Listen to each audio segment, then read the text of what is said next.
Проще говоря, 18 февраля республика отметила юбилей. 25 лет со дня принятия первой Конституции Республики Коми.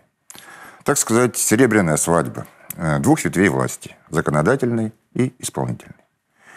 Мало кто может похвастать знанием этого документа в деталях, а вспомнить полезно. Вспомнить даже не сам текст Конституции, а обстановку, в которой обсуждались и принимались отдельные статьи. Ведь они достаточно радикально изменили политическое лицо республики. Но давайте по порядку. Кризисный 93-й год. Гиперинфляция. Падение производства.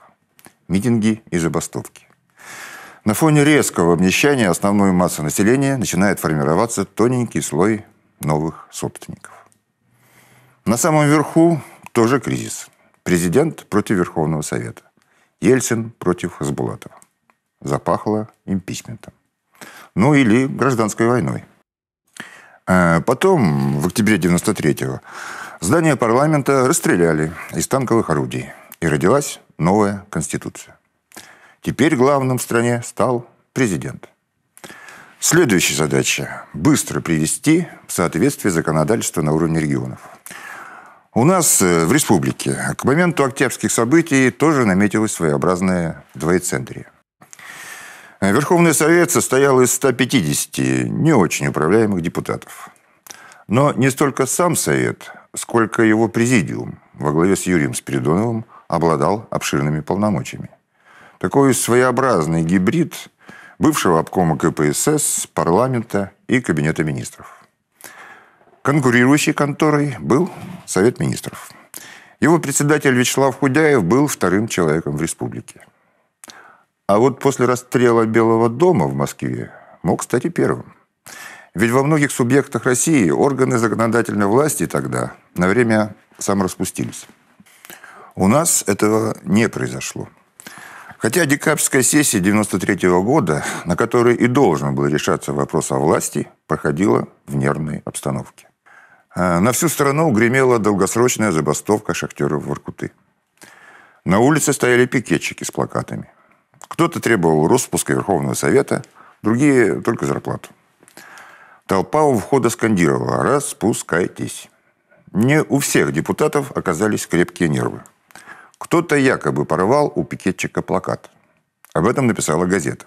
Случился конфуз. На сессии Спиридонов поставил вопрос ребром. Кто из депутатов порвал плакат у человека на крыльце? Гробовое молчание. Кто из журналистов брал у него интервью? Давайте честно объяснимся, потому что я очень не люблю провокаций. Так никого и не нашли. Сессия была интересной. Именно на ней были приняты судьбоносные решения. Первое. Провести выборы в органы госвласти не позднее июня 1994 года. Второе. В феврале 1994 организовать референдум. Нужен ли президент Коми? Третье. Разработать новую Конституцию Республики Коми. Депутат Юрий Гаврюсов, кстати, будущий председатель Конституционного суда, так подвел ее итоги. По сути, мы предлагаем сделать революцию в государственном управлении Республики Коми.